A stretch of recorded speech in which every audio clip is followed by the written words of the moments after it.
La branche haute-alpine de l'Union prévoit un rassemblement autour du pôle culturel XXE, où le chef de l'État doit présenter son « plan d'eau » ce jeudi matin. C'est dans un contexte social inflammable que le président de la République se rend sur les rives du lac de Serreponçon. Emmanuel Macron sera en mouvement au pôle culturel XXE à Savines-le-Lac, dans les Hautes-Alpes, ce jeudi matin. Une nouvelle séquence politique?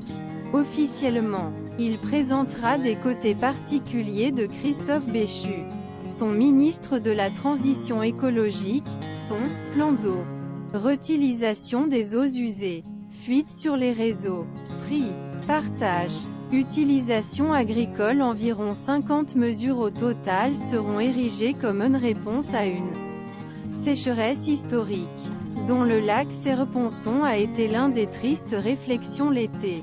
En tout cas, c'est ce que Philippe Assaillant, co-secrétaire général du CGT des Hautes-Alpes, de l'avis de la personne concernée.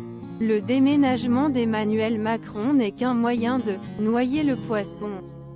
Il change son sujet. Il résume. Et se rappeler, le conflit contre les pensions n'est pas terminé.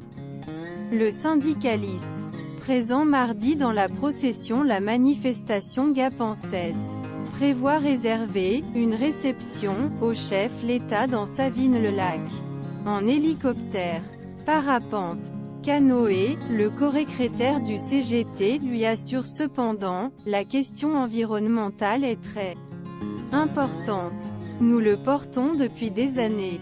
Continue-t-il. Il n'a jamais trop intéressé le gouvernement et le président. Et puis, étrangement, nous changeons le sujet. Sur sa page Facebook, le CGT Hautes-Alpes a lancé ce mercredi un appel à la mobilisation. À partir de 10 h, en voiture, pied, par hélicoptère, parapente, canoë, caniche, évadez Macron et prenons quelque chose pour faire du bruit, dit l'Union. Avant cette annonce, le CGT a déclaré qu'il avait déjà reçu des centaines de messages pour savoir quel visage serait donné à la manifestation. Nous savons comment mobiliser, du côté du CFDT. Même si nous regrettons d'avoir été avertis tard de la visite présidentielle. Nous prévoyons également de saisir l'opportunité d'être entendus. Nous allons toujours essayer de le défier, promet Michel Botorel, secrétaire général de l'antenne haute-alpine. Nous sommes un petit département, mais nous savons comment mobiliser. Pour ceux qui croient que le 49,3 est un refus de la démocratie totale, la soirée de mercredi a été ponctuée.